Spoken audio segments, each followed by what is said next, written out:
Hello, Lancers. This is CBU TV, and I am Marques Brown. With the anticipated return of students next semester, on-campus facilities are focused on ensuring the student population's health and wellness. This semester has mainly been utilized to plan and prepare for the return of students, and the Recreation Center is one of our larger facilities that plans to reopen next semester.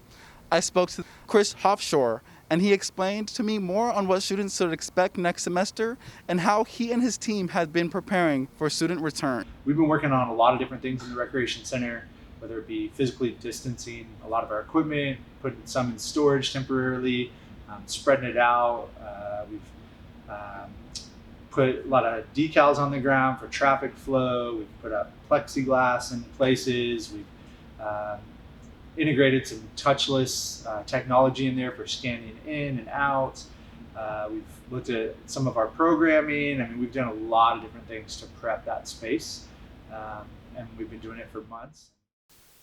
When asked about the capacity of the Recreation Center and how it will look next semester when it reopens, Assistant Dean of Students explained that for the most part, capacity will be determined by the severity of the pandemic at the time of the reopening.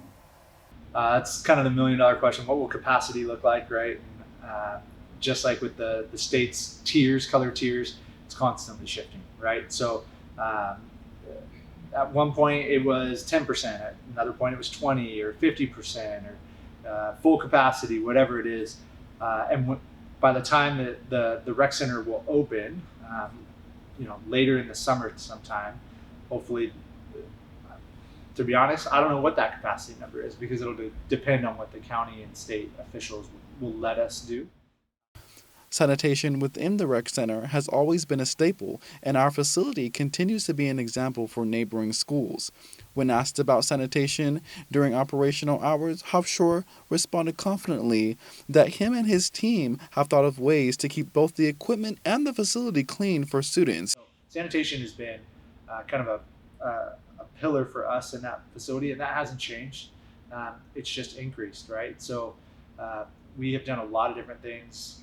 We've bought some electrostatic sprayers that, we have a whole office full of COVID fighting spray for those. We have hand sanitizers all over the place. Chris Hofshore wants students to be prepared to return to school with a bang. For the fall, we have put together a calendar and are still working on it. Things as normal. And that's our hope. We want to get life back to normal because we know that community matters, that connections on campus and feeling like this is home, comfortable and safe matters. But we also have kind of contingency plans on socially distant things, more things outside. We're hoping to bring back things like twerp, Midnight Madness, Yule, Lancer Cup, Fortuna Bowl. We want to bring those things back. Again, we're just at the mercy of a little bit of the pandemic and what we do as a community to make sure we're combating that. But yeah, our hope is to bring those back as soon as we possibly can. Thank you for tuning in today, Lancers. For CBU TV, I am Marques Brown.